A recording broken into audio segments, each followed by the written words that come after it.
السلام عليكم ورحمة الله وبركاته. إن الحمد لله نحمده ونستعينه ونستغفره ونؤمن به ونتوكل عليه ونعوذ بالله من شرور أنفسنا ومن سيئات أعمالنا. من يهد الله فلا مضل له ومن يضلل فلا هادي له.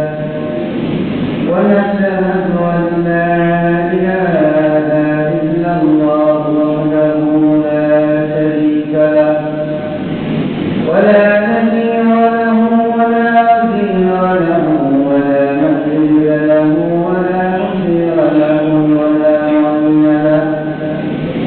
ونشهد أن سيدنا وسندنا وحبيبنا وطبيبنا وطبيب قلوبنا وطبيب أرواحنا ومرشدنا ومولانا محمدا عبده ورسوله الذي أرسله بالحق بشيرا ونذيرا وداعيا إلى الله بإذنه وسراجا وقمرا منيرا.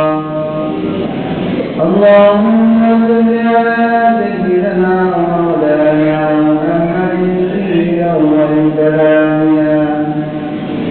اللهم صل على سيدنا ومولانا محمد في أوسط كلامنا. اللهم صل على سيدنا ومولانا محمد في آخر كلامنا. وصلى الله تعالى على خير خلقه محمد وعلى آله وأصحابه أجمعين.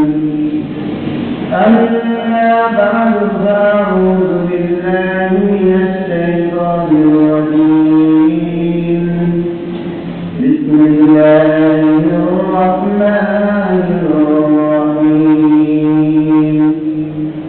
وما أبرئ نفسي إن النفس لأمارة بالسوء إن النفس لأمارة بالسوء إلا ما رحم ربي إن ربي غفور رحيم. صدق الله مولانا العظيم.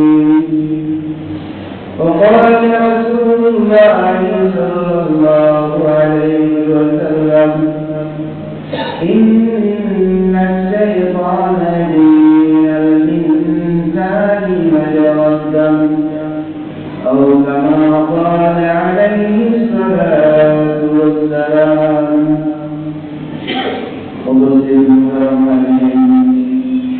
من القبل الكرام والرسول الكرام. الله تعالى له الشكرية جل رب العالمين في قدرته. الله رب العالمين ومنكم ما تعالى يرضي الله ورسوله. دين की आलोचना करा कौन-सा अल्लाह हमारे के तो जाने हैं ऐसे मतलब अंतर अंतर सुनते हैं शुक्र है अल्हम्दुलिल्लाह. মানুষের যখন রোগ হয় অসুস্থ হয় তখন রোগ থেকে নিরাময়ের জন্য কোন একজন এক্সপার্ট ডক্টরের কাছে যায়। ডক্টরের চিকিৎসার মাধ্যমে সে নিজে সুস্থ হওয়ার চেষ্টা করে। আর যদি ওই ডক্টরের দ্বারা যদি তার ওষুধ না খায় এবং ডক্টর না করে তখন তার চেয়ে বড় কোনো আরেকজন এক্সপার্ট ডাক্তারের সাথে থাকবে এবং যে অসুস্থ ব্যক্তি সেও বিশ্বাস রাখে যে আমি হয়তো অসুস্থ হয়ে যাব, তার এই থাকে যে এবার হয়তো আমি সুস্থ হয়ে যাব। কারণ যে কোনো চিকিৎসা আছে, হয়তো বা কেউ ধরতে পারে, কেউ ধরতে পারে না। এটা আমাদের শারীরিক দৈনিক রোগের অবস্থা। আরেকটা রোগ আছে আমাদের আর্থিক রোগ, যেটা আমাদের ক্যারেক্টারের দ্বারা, আমাদের চরিত্রের দ্বারা হতে পারে, আমার কর্মের দ্বারা হতে পারে, আমার বল রাখলাম, আমার আচরণের দ্বারা হতে পারে, এবং যে কারোর সাথে দুর্ব্যবহার করতে হবে, খারাপ ব্যবহার করতে হবে, এরকম না। যে সে যে অসুস্থতার ভিতরে আছে, তার যে একটা কিছু একটা রোগ আছে, সে নিজেও জানে। তার একজন বিরাট রোগ, কিন্তু এই রোগটাকে ধরার জন্য এমন একটা এক্সপার্ট রোগ লাগবে, যার শরণাপন্ন হতে হবে। অনেক বড় বড় মনীষী, বড় বড় দার্শনিক, যারা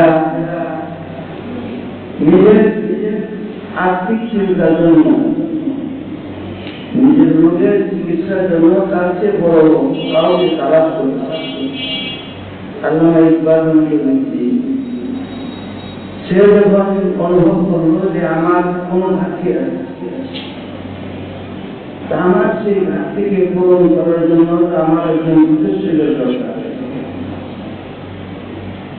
এটা জীবিত চিকিৎসক হোক আর মৃত চিকিৎসক, যেহেতু যোগ্য ব্যক্তি, শিক্ষিত ব্যক্তি, একজন দার্শনিক, যার জীবনের প্রতিটি মুহূর্ত অজানা বিষয়ে জানা, যার স্বভাবে পরিণত, অজানা জিনিসকে অর্জন করা, যেটা তার তবিয়তের মধ্যে আল্লাহ তাআলা প্রাকৃতিক ভাবে সৃষ্টি করে দিয়েছে। এই জন্য সেও খুঁজে পাইছে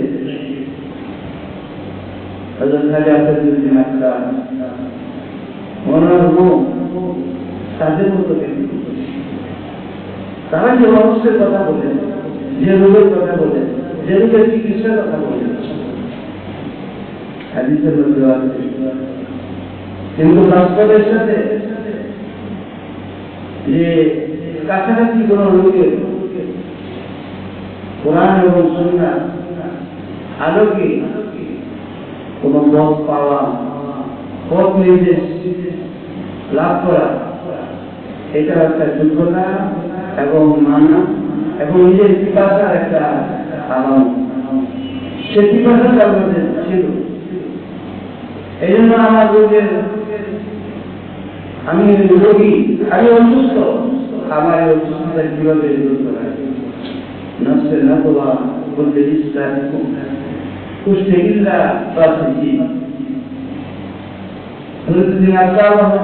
বলেন যে মানুষের রোগের মধ্যে বড় একটা রোগ, রোগ তৈরি করে, সে হলো মানুষের নফস। নফস মানুষের মধ্যে বিরাট রোগ তৈরি করে।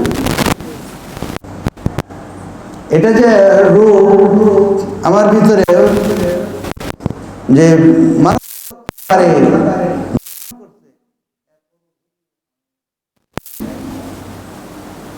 বলে শয়তান গুমরা হয়ে গেছে, শয়তান আল্লাহর কাছ থেকে সে বিতাড়িত হয়ে গেছে। যে কেন? যে শয়তান আল্লাহর হুকুম মানে, আল্লাহর হুকুম না মানার কারণে সে আল্লাহর রহমত থেকে, রহমতের খোদাবন্দি থেকে সে বিতাড়িত। শয়তান আল্লাহর হুকুম মানে নাই, শয়তানের উপরে তো আর কেউ নেই। এই শয়তান কি করবে? তো ভাই আমার শয়তান আমি কাজটা করে ফেলেছি।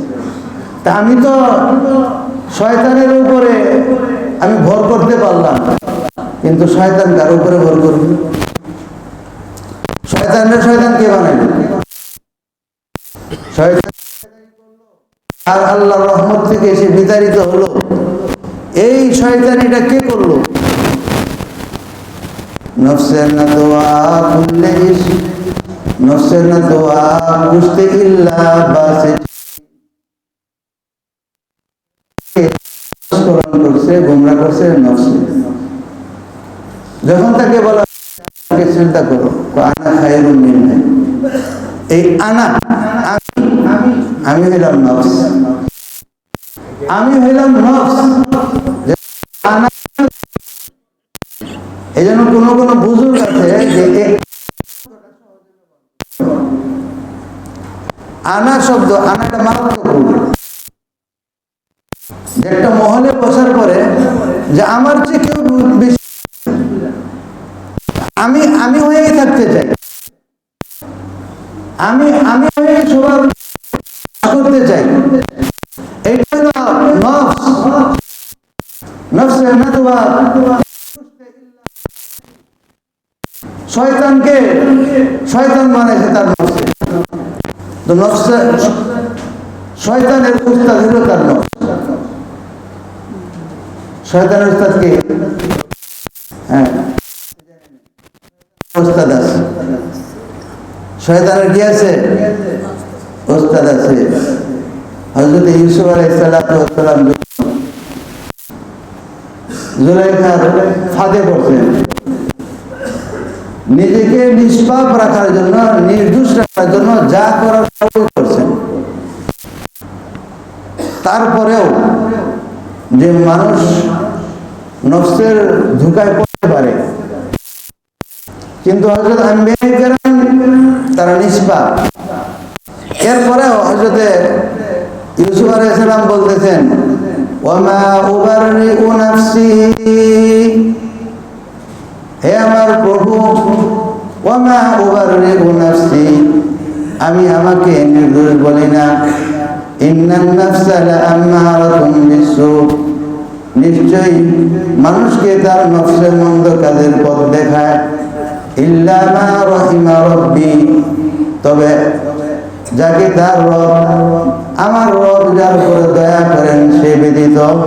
ইন্না রাব্বি গফুরুর রহিম, নিশ্চয় আমার প্রভু পরম দয়ালু এবং ক্ষমাশীল। নফস হলো এরকম মারাত্মক জিনিস।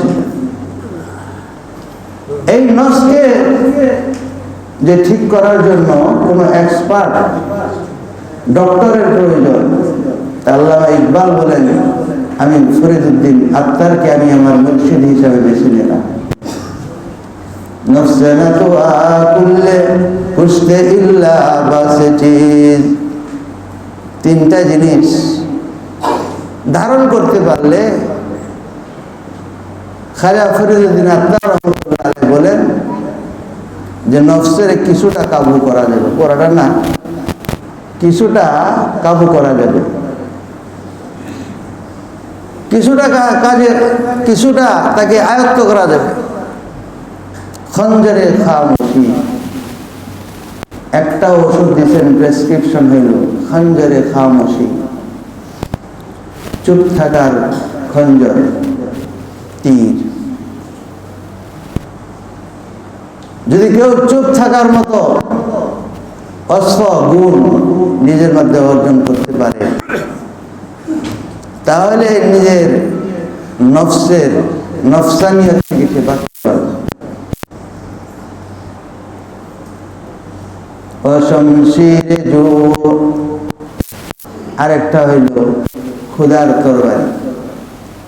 ক্ষুধার্ত হওয়া, ক্ষুধার্ত থাকা, রোজার দিকে ইঙ্গিত। যে ক্ষুধার্তর মাধ্যমে এটা একটা তরবারি, নফস সোজা হয়ে যায়, মুখ শুকায় যায়, শরীর সাইজ হয়ে যায়, লড়াচড়া করতে পারে না। শমশিরে জুদ, অতন্হাই 3 নম্বর, বেশি মানুষের লেগে চলাফেরা না করা, একা একা থাকার চেষ্টা করা।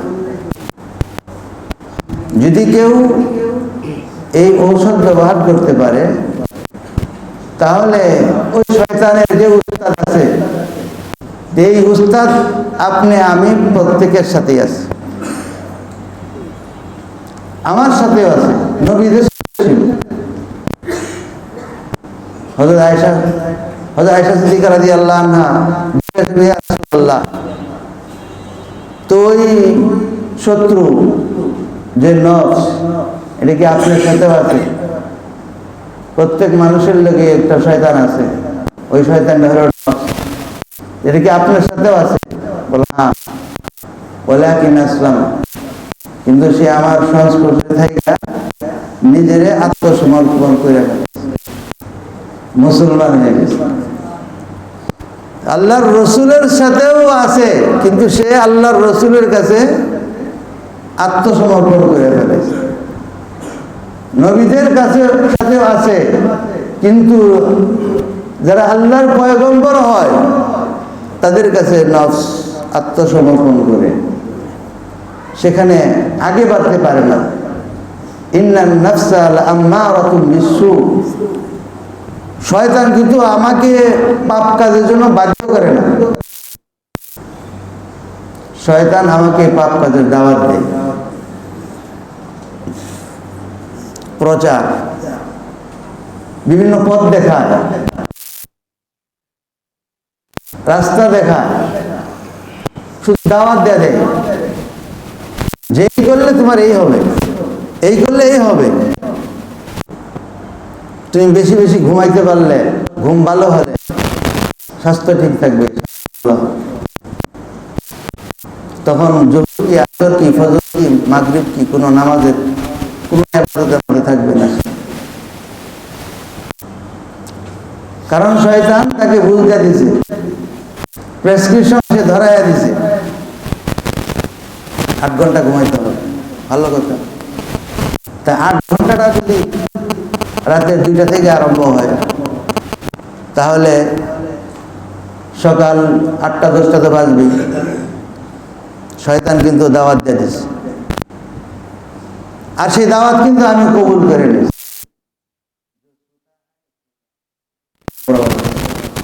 जो सोता है वो खुदा है, যে ঘুমায় সবকিছু হারায়, যে ঘুমায় সবকিছু হারায়। একটা লতিফা মনে হয়, 3 বন্ধু একসাথে সফরে যেতেছে, দোকান নেই, এক জায়গায় দেখে যে একটা বর্তনের মধ্যে ঢাকা, মনে হইতেছে খাবার আছে। যখন বর্তনটা ঢাকনাটা উঠাইল, দেখে হ্যাঁ ভিতরে মিষ্টি কেউ এখানে রেখে গেছে।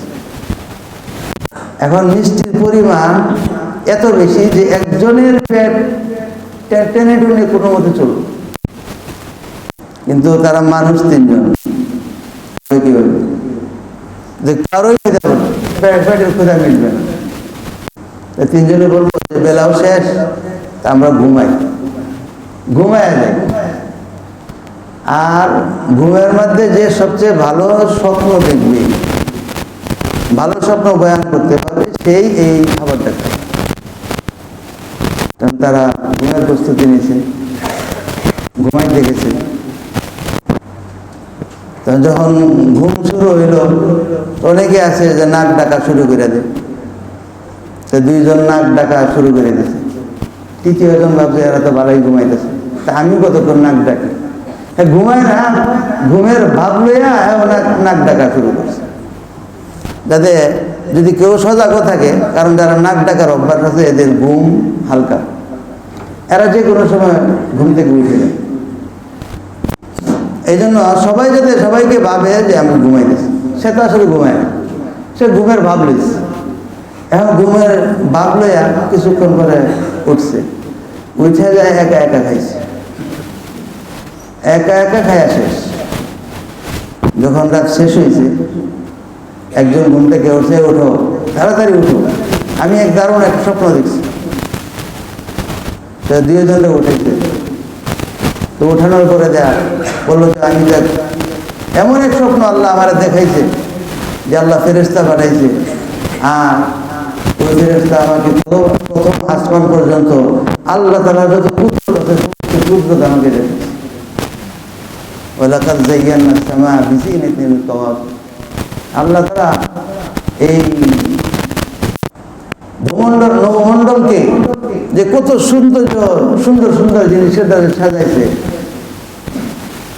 এটা আল্লাহ তাআলাই সবচেয়ে ভালো জানে।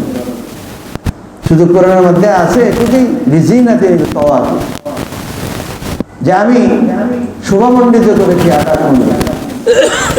কি সাজ দিছেন, মানুষ যা বলে এগুলো আন্দাজ অনুমান করে কয়।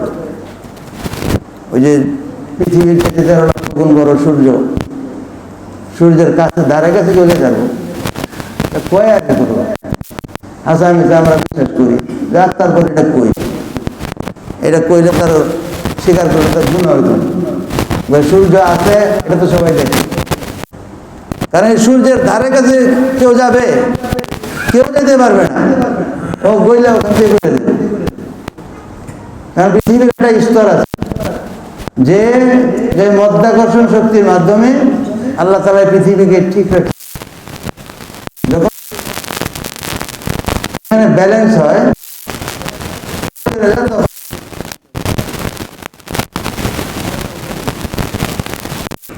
এখন সে তার স্বপ্ন করতেছে যে আল্লাহ ফেরেশতা পাঠাইছে, কারণ তারা বলছে যে সবচেয়ে বেশি সুন্দর স্বপ্ন বলতে পারবো সেই ওই খাবারটা।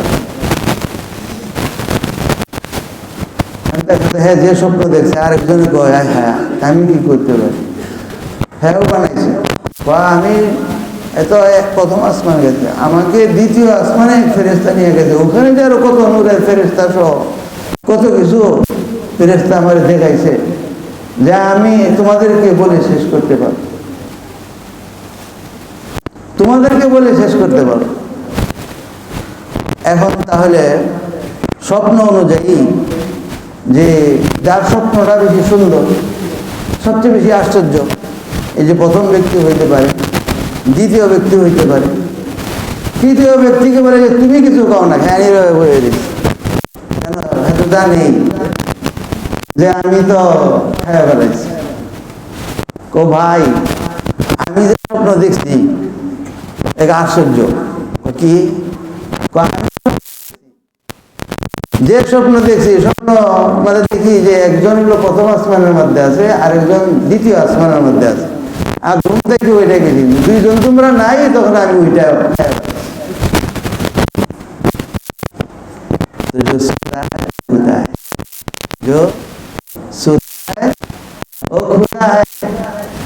যে ঘুমায় সে হারায়। আমরা ঘুমাইতেছি কি হারাইতেছি, আর এই ঘুম কে পারাইতেছে? নফস আমাকে আখিরাতকে ভুলাই দিচ্ছে, আখিরাত থেকে সরাই দিচ্ছে। ইন্নান নাফসা লাআম্মারাতুম বিসসু। মুফাসসিরিন একরাম বলে নফস 3 ধরনের। একটা হলো নফসে আম্মারা, শুধু খারাপ কাজের দিকে পথ দেয়, যার কারণে আমরা খারাপ কাজ। যখন সময় হয় কোন আলেম ওলামা বা কোন কিতাব বা আখিরাতের কথা বা আল্লাহ তাআলার কোন নিদর্শন বা আল্লাহর কোন কুদরত সে যখন দেখতে পায়, নিজে অনুতপ্ত হয়। অনুতপ্ত হওয়ার পরে ওই শয়তানে যে কাজের আদেশ করে বা দাওয়াত দেয় ওই দিকে সে যায় না। যখন না যায়, নিজেকে নিয়ন্ত্রণ করে চলার চেষ্টা করে, এটাকে বলে হ্যাঁ নফসে লাওয়ামা, অনুতপ্ত নফস। ভালো, এটা খুব খুব ভালো। তখন আল্লাহর কাছে তওবা করে, আল্লাহর কাছে ইস্তিগফার করে, তওবা ইস্তিগফার জারি করে নিজেকে পরিশুদ্ধ করার মতো চেষ্টা করে। যখন এইভাবে সে নিজেকে তওবা ইস্তিগফারের মধ্যে জারি রাখে, চলতে থাকে, তখন আস্তে আস্তে তার নফসের মধ্যে যে খারাপি আছে সমূলে শেষ হয়ে যায়, তখন তার মনের ভিতরে এত আরাম আসে, এত শান্তি আসে।